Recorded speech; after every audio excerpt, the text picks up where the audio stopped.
ប្រិមត្តជាទីគោរពនិងជាទីមេត្រីអាញាធរកម្ពុជានៅថ្ងៃទី31ខែឧសភាបានច្រានចោលរបាយការណ៍របស់សារព័ត៌មានក្នុងស្រុកថៃដែលបានចុះផ្សាយពីគម្រោងបិទព្រំដែនរបស់ខ្លួនជាមួយកម្ពុជា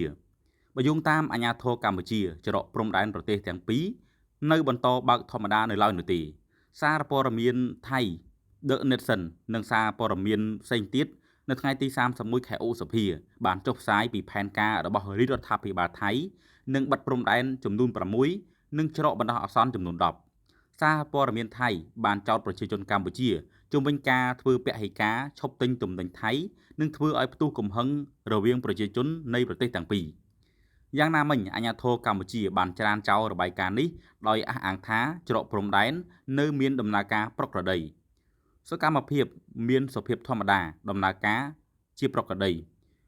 លោកមានច័ន្ទយ៉ាដាអភិបាលខេត្តឧត្តរមានជ័យបានបញ្ជាក់បែបនេះជាមួយអ្នកសារព័ត៌មានយើងនៅថ្ងៃទី31ខែឧសភាដោយបន្តថាច្រកចេញចូលព្រំដែននៅក្នុងខេត្តរបស់លោកមានចំនួន8ច្រកចំណែកលោកសុកលូអភិបាលខេត្តបាត់ដំបងបានចាត់ទុកការចុះផ្សាយរបស់សារព័ត៌មានថៃជាពាក្យចចាមអារាមតាមសេចក្តីថ្លែងការណ៍របស់អគ្គបញ្ជាការដ្ឋានចេញផ្សាយនៅល្ងាចថ្ងៃទី29ខែឧសភាភាគីកម្ពុជាថៃនឹងបន្តដោះស្រាយស្ថានភាពតាមយន្តការរួមមានគណៈកម្មាធិការព្រំដែនចម្រុះ GBC គណៈកម្មាធិការព្រំដែនទូទៅកម្ពុជាថៃ GBC និងអនុសរណៈនៃការយោគយល់គ្នាឆ្នាំ2000ស្តីពីការវាស់វែងនឹងខណ្ឌសីមាព្រំដែនគោកកម្ពុជាថៃដើម្បីឲ្យព្រំដែនប្រទេសទាំងពីរคล้ายទៅជាព្រំដែនសន្តិភាពមិត្តភាពកិច្ចសហប្រតិបត្តិការនិងការអភិវឌ្ឍ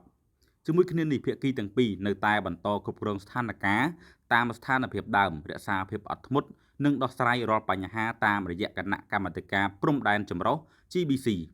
ការដោះស្រាយបញ្ហាតាមរយៈគណៈកម្មាធិការព្រំដែនចម្រុះនឹងប្រព្រឹត្តទៅក្នុងរយៈពេល2ទៅ3សប្តាហ៍ខាងមុខដើម្បីរក្សាទំនាក់ទំនងល្អរវាងប្រទេសទាំងពីរសេចក្តីថ្លែងការណ៍នេះបានបញ្ជាក់ថាភាគីកម្ពុជាបានស្នើឲ្យមានការគោរពអធិបតេយ្យភាពបូរណភាពទឹកដីទៅវិញទៅមកធ្វើយ៉ាងណាកុំឲ្យមានអស្ថិរភាពដូចព្រឹកថ្ងៃទី28ខែឧសភាឆ្នាំ2025លើពីនេះភាគីកម្ពុជានឹងមិនដកថយឬឈរជើងដោយគ្មានអាវុធនៅចំណុចដែលបានប៉ះទង្គិចនោះទេ